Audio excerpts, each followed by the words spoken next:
Bev. It's wonderful to meet you.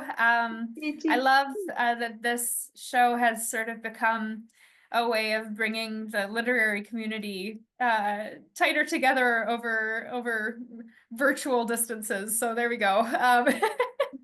Great idea. I'm excited to be a part of it and to help out your listeners in whatever way I can. Thank you so much. I'm going to start with some questions around structural editing, big picture revisions, and then I'm going to let Christina kind of dig into the other meat of things. But our first question for you is, what are the most common structural issues you see in manuscripts from writers? Okay, by far there is one that is I see all the time, and I'm constantly talking to authors about, and that is that the book just doesn't work together as an interconnected whole. So authors have not thought enough about what do you really want to say with this book? What is your central message? What is your central theme? And every single element of the book has to somehow serve that message or theme. So your main plot, all your subplots, all the conflicts your characters are embroiled in, everything has to serve that main theme. And if it doesn't, it's got to go, or you've got to revise it. Um, Other sort of big structural things, I see a lot of weirdness around point of view. Sometimes characters are made point of view characters, and it's not really justified in the story. You have to really be able to justify making a character a point of view character. And sometimes there are just too many points of view. I feel like sometimes as a reader, you start getting into the story, and then the point of view is switched, and it feels like another book altogether. So I caution authors against multiple point of view, or to at least really, really think about it. Um, Plots can be either too convoluted or too simplistic. Um, what else? Unnecessary exposition, a lot of unnecessary exposition. Um, yeah, those are the big ones for sure. Just a follow-up for the point of view question, is there understanding that the author is having being intentional in terms of their use of point of view? Have you found kind of a cap on the amount of POVs that should be in a manuscript? I often find people doing like 4 points of view, and I think that's too many. I would say three at the most. But that's just me. Like sometimes these things are just personal things too. But I just feel like, yeah, I mean, I just can't get into the story when there's so many points of view. Yeah. No, I completely understand. I think sometimes authors will put in this extra point of view, however many extras, because they haven't found a way to share that information through Yeah. their main Yeah. character. True. And so this random point of view will only be there for like 2 chapters, Right. rehashing the same Right. scene, but Right. slightly differently. Yes, I just Um, edited a book that had that problem, and like every 7 chapters, this voice popped up, and I was like, no, that is not working at all, and it's not yeah. So necessary. like you said, there needs to be a purpose and a reason why this other person is there. And we could not do this story without person Right, B uh, right. being there. But Yes, yes, that's it exactly. Yeah. But I will say from the craft perspective, I think it's really interesting. Like, and as an agent, if I were receiving that, I would also think, yeah, this is maybe needs a little bit more work before I take it on. But I do think it's very interesting from a craft perspective, seeing that because it maybe harkens to some good things that will come later because it's part of the development of the story and part of the way that this author is building their world and understanding how their characters are interacting with one another. And maybe that they shouldn't be using that extra point of view, but they're on their way to making things, as you said, have that sort of meta narrative of the theme coming together comprehensively, the book coming together comprehensively at the end. They're just maybe a few steps away from that Yeah. with the extra point of view. Yeah. So second question for you. At what stage should writers bring in an editor? So this is related. And what should they have already done before that point? Yeah, so if you're going to use a professional freelance editor such as myself, I think the right time is okay. So if the process is you write your first draft, then you ideally put it aside for a period of time so that when you come back at it, you're looking at it with fresh eyes. Then you look it over, do all the revisions and more, maybe more layering, building the story, providing more detail. Then after that, maybe you give it to a trusted reader. And then you receive that feedback, you revise according to that feedback. I think at that stage, that's the right time to then send it to a professional editor when you yourself have done one round of revisions yourself and also maybe shown it to one trusted reader who's maybe not a professional. So now it's in as good as a shape as you can get it in, then you send it to a professional editor. Yeah. Great to know. How do you approach deep revisions when a manuscript has strong writing but isn't quite working as a whole?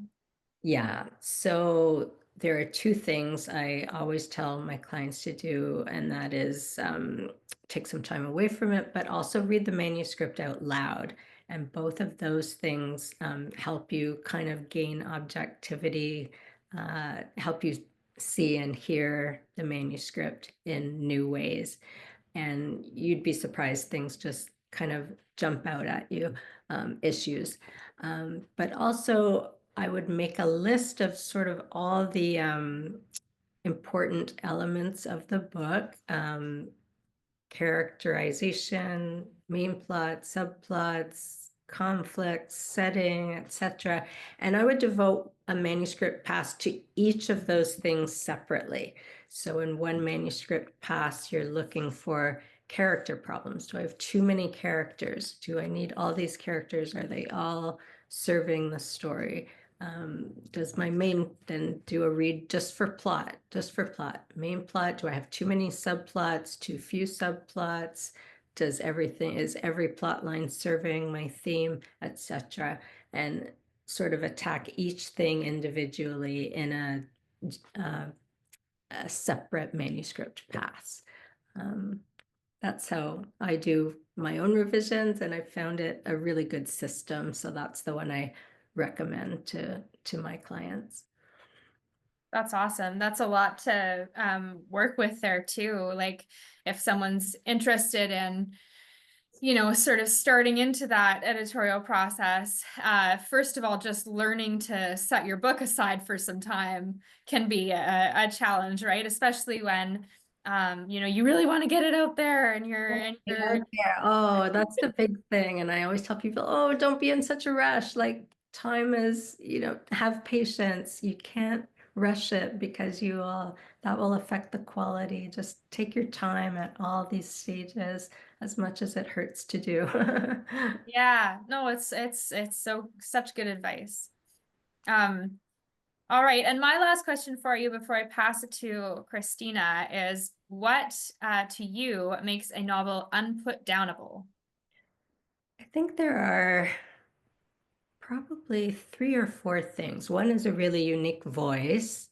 One is a really great plot that keeps you turning the pages. So lots of suspense. And I don't necessarily mean it has to be a suspense or thriller type book, but even in a quiet book, there should be lots of surprises along the way that keep the reader turning the pages. And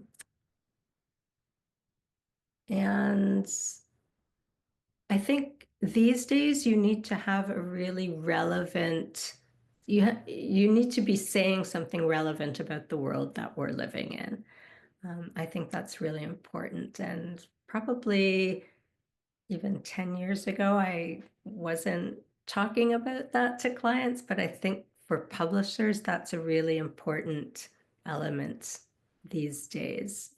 The book really has to say something about the world we're living in, even if it's a historical, even if it's a fantasy, it has to be saying something important about the world we're living in now. So you mentioned earlier about voice Yeah. and voice sort of being something that makes a book unputdownable. Do you have any techniques or revision exercises that you like to recommend to clients that they can sort of help to strengthen the voice of their character? Oh my gosh, voice is the hardest thing to talk about and the hardest thing to teach. And it's really just a reflection of the way you see the world coming through in your book. And so I would try and tell people to just really try and examine, think about how you see the world. Are you a misanthropic like me? Do you have a slightly cynical take on the world? If so, kind of play up those elements. Try to play up those elements in a devoted manuscript passed to voice. Maybe, more humor. Maybe you want to punch it up with more humor. Or maybe you want to wring more emotion out of your scenes. But get in touch with how you see the world and don't censor yourself in the writing. That's the big rule about voice. I would tell people, don't censor yourself. Yeah. So voice always makes me think of characters because characters usually have their own unique voices and they usually are what should be what's driving the story, not the plot. At least that's what I see. Yeah. Um, but what are some of the common weaknesses that you see in character development, even when the manuscript is well written? Yeah. Well, I do a lot of YA manuscripts, and there, authors easily fall into stereotypes with teen characters. So that's a big no-no. Try and make all your characters nuanced and real. I find sometimes they have no flaws, and sometimes they have too many flaws, and it's really hard to strike just the right balance. I mean, there's a whole conversation to be had about, unlikable characters. I always get that note when I first submit my manuscripts. I'm always told, oh, but your main character is too unlikable. I'm like, well, it's basically me, so I'm kind of taking that personally, but okay. And then I have to tone her down a bit. So yeah, it's finding that right balance. You want the reader to be with you, with your main character, but relatable, but not too angry, not too nice. Yeah. I find you very likable. So, Thank you. so characters usually go through some sort of transformation and change, some kind of, arc in a story. So, how can writers ensure that their character's emotional arc is fully developed and kind of resonates with readers? Yeah, well, I would say think about your own struggles and make sure the main struggle that you give your character is a really relatable one.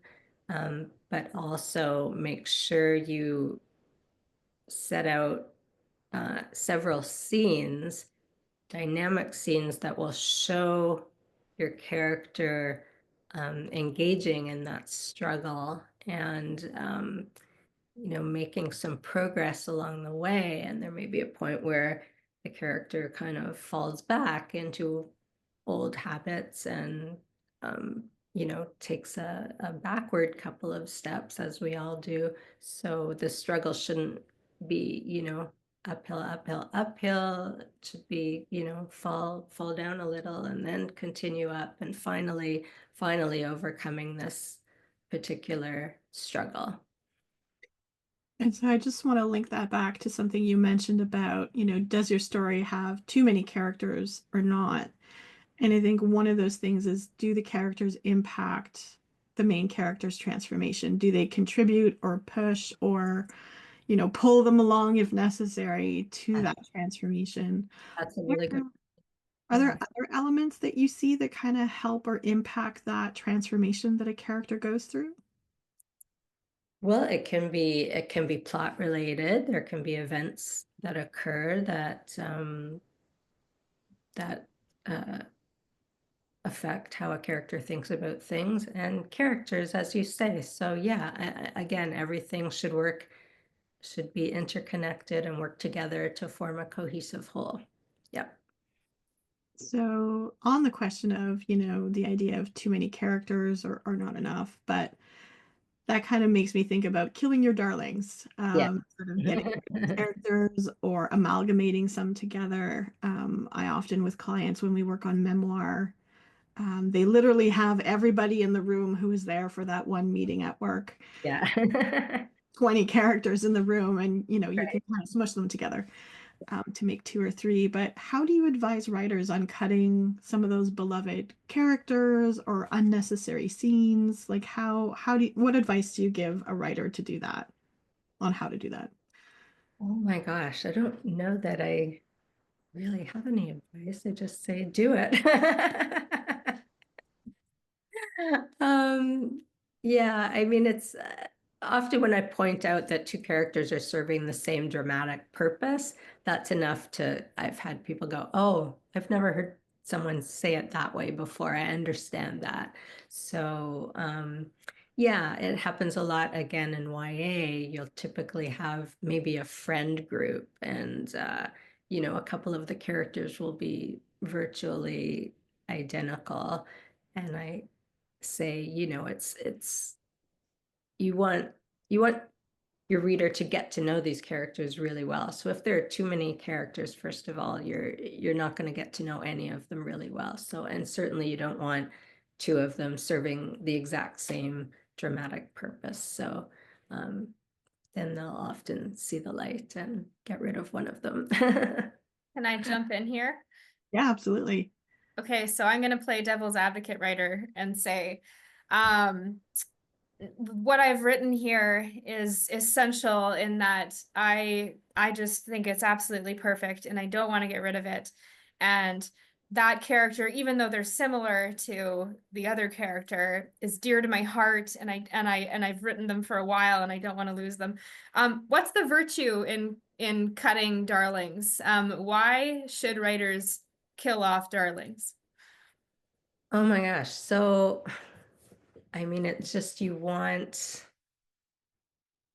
to have the most dramatic impact you can. And I think if there are too many things divvying up your attention, it sort of scatters the reader's focus and everything has kind of less impact. I'm not sure if that makes sense.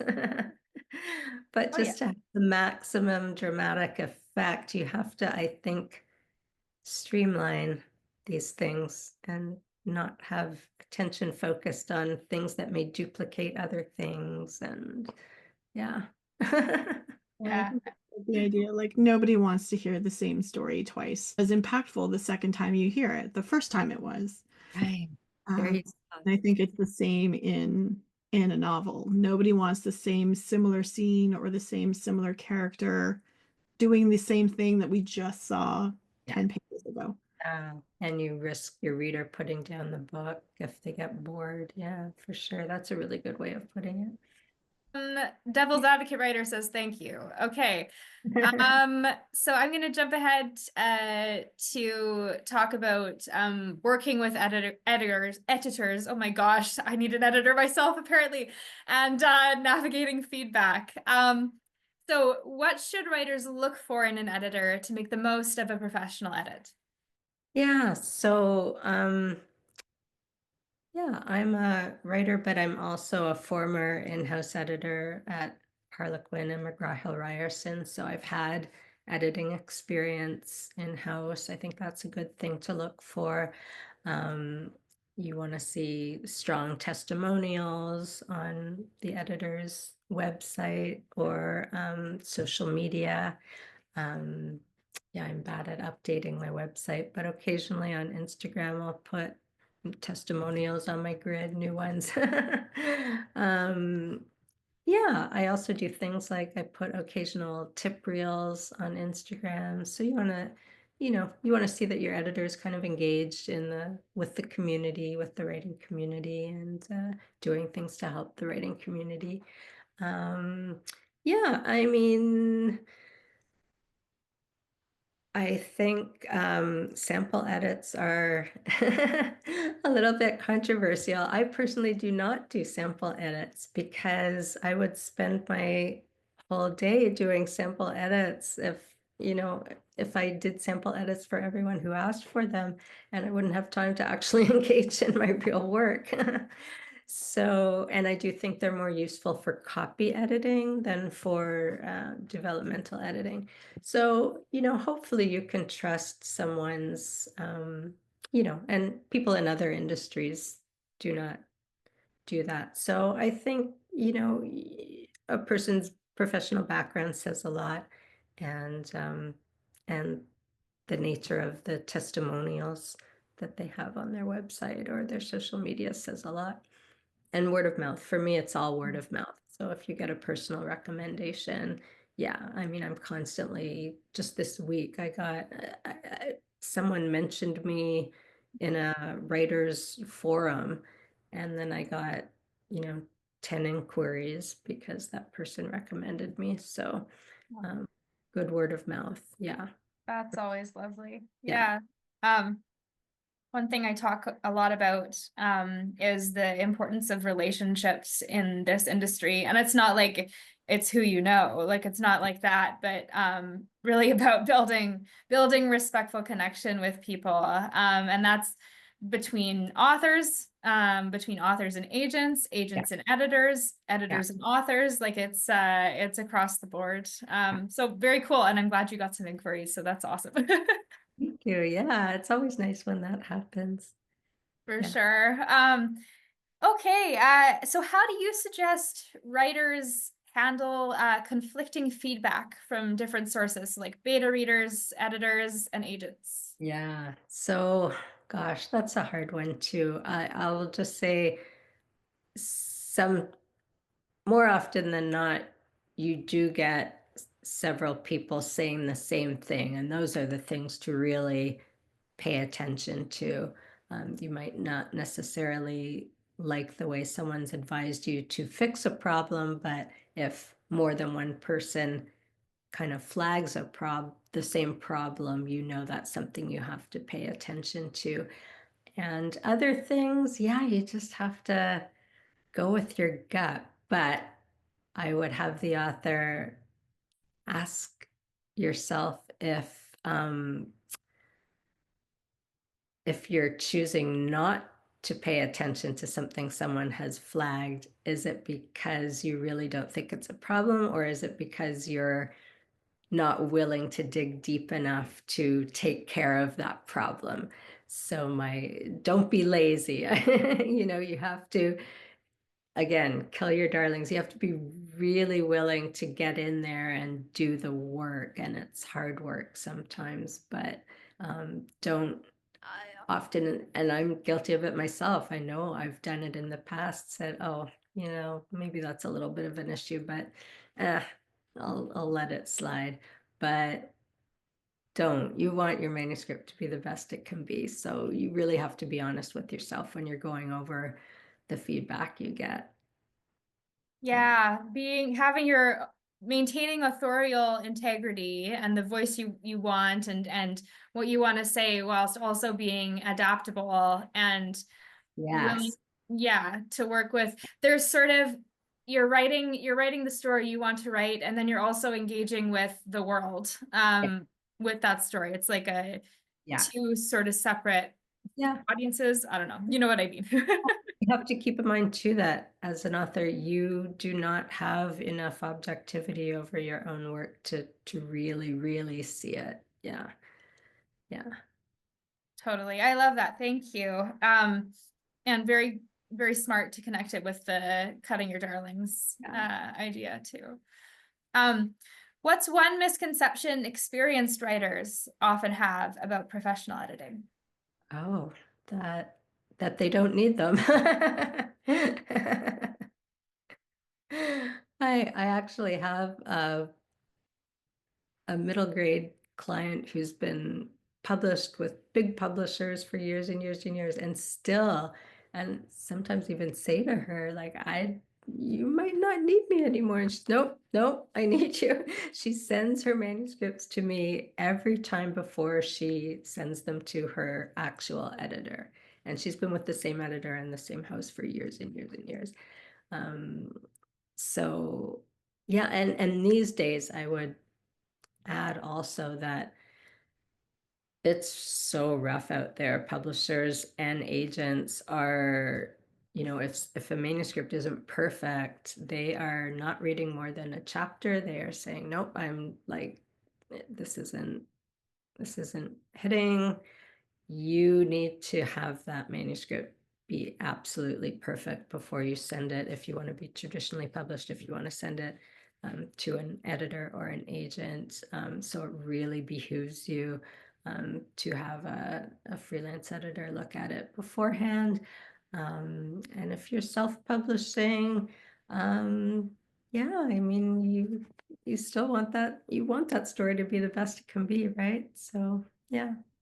Even so, like, I think publishers are spending less time on editorial than they used to. Yes, yes, yes. So they're expecting manuscripts to come in that are almost publishable quality, Yeah. and that can go out quite quickly Yes, without them spending a lot of time or money yes, on that part of the acquisition process. yes. And on your point on self-publishing, the advice I always give people who want to self-publish that don't think they need an editor is good books sell.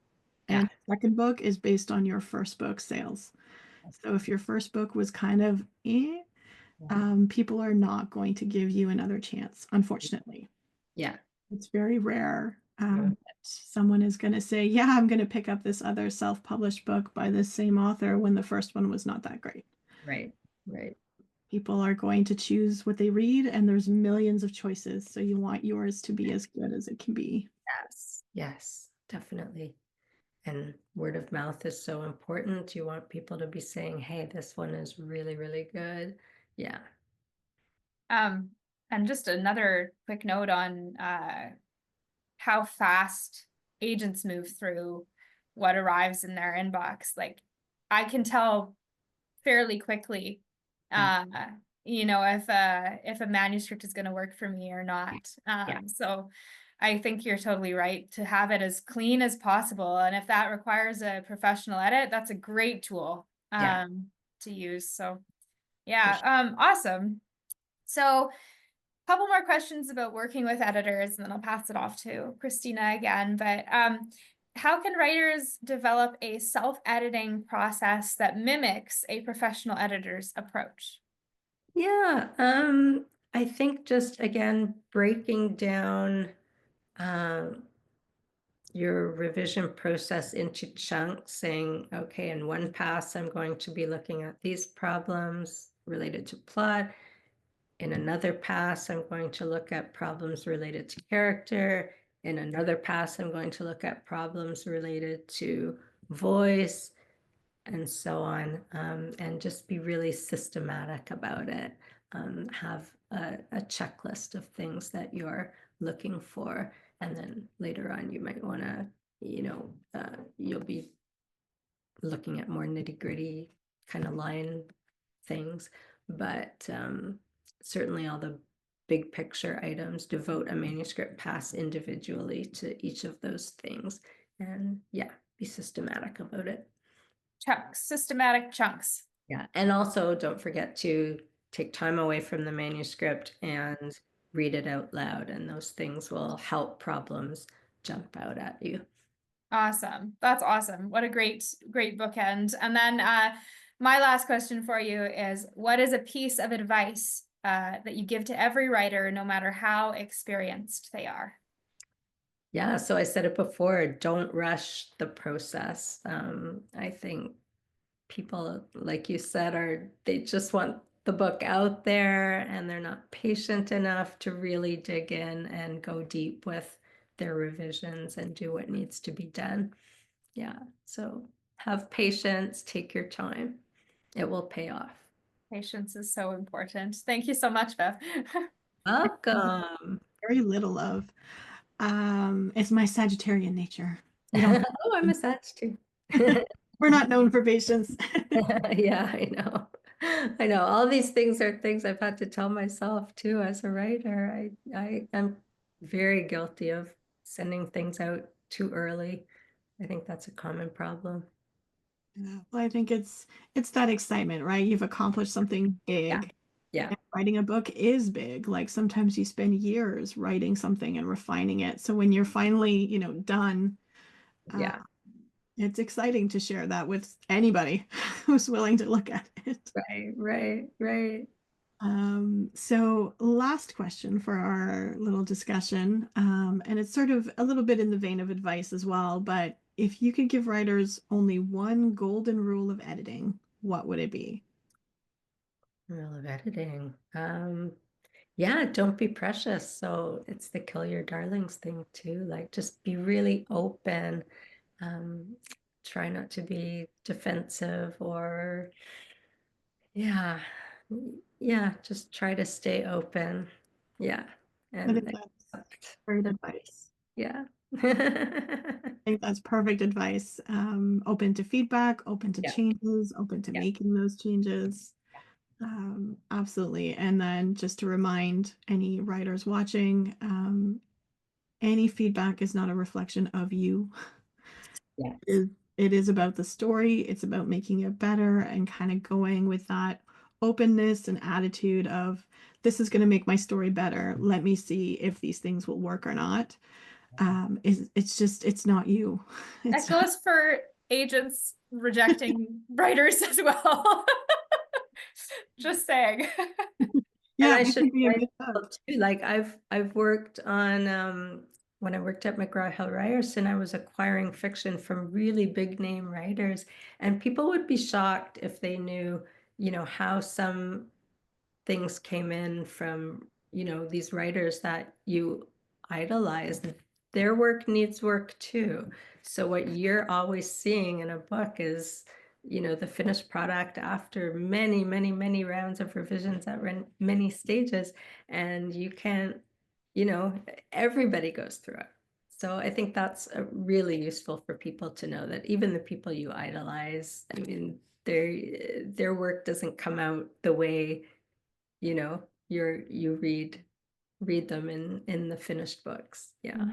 I always tell clients to read the acknowledgments and the Yeah. thank you at the end of every book. I'm like, you'll see at least 15 names, and those are all editors at different stages and literary agents and Yeah. publishers. And there's a Yeah. whole village that made that book Right. possible from Right. whatever the first version was. And if you can remember that, then, maybe you won't feel or take it so personal when you get feedback Yeah. because you need it. And your book is not going to be worse off because you got feedback. Yeah. Absolutely. Still, as the author, you can decide what feedback is relevant and not relevant. But Yeah. most of the time, Yeah. most people are going to pick on the same things over and over and over. So it's probably a good message on what to fix. Yeah. For Well, sure. thank you so much, Bev, for being here and for Well, thank you for your having me. sharing all your editing advice. Oh my God, I need an editor too.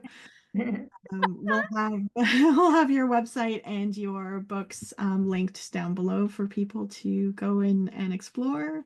Bev and I were talking a little bit before the show started, but I will link some of my favorites of your books at in the show notes so that people can pick them up if they want to. But they are fantastic, especially if you're a fan of YA, as I am. Thank you so much. I appreciate that. And this is great. I look forward to listening to more other episodes. Thank you so much. So generous of you to give your time, and it was lovely to meet you.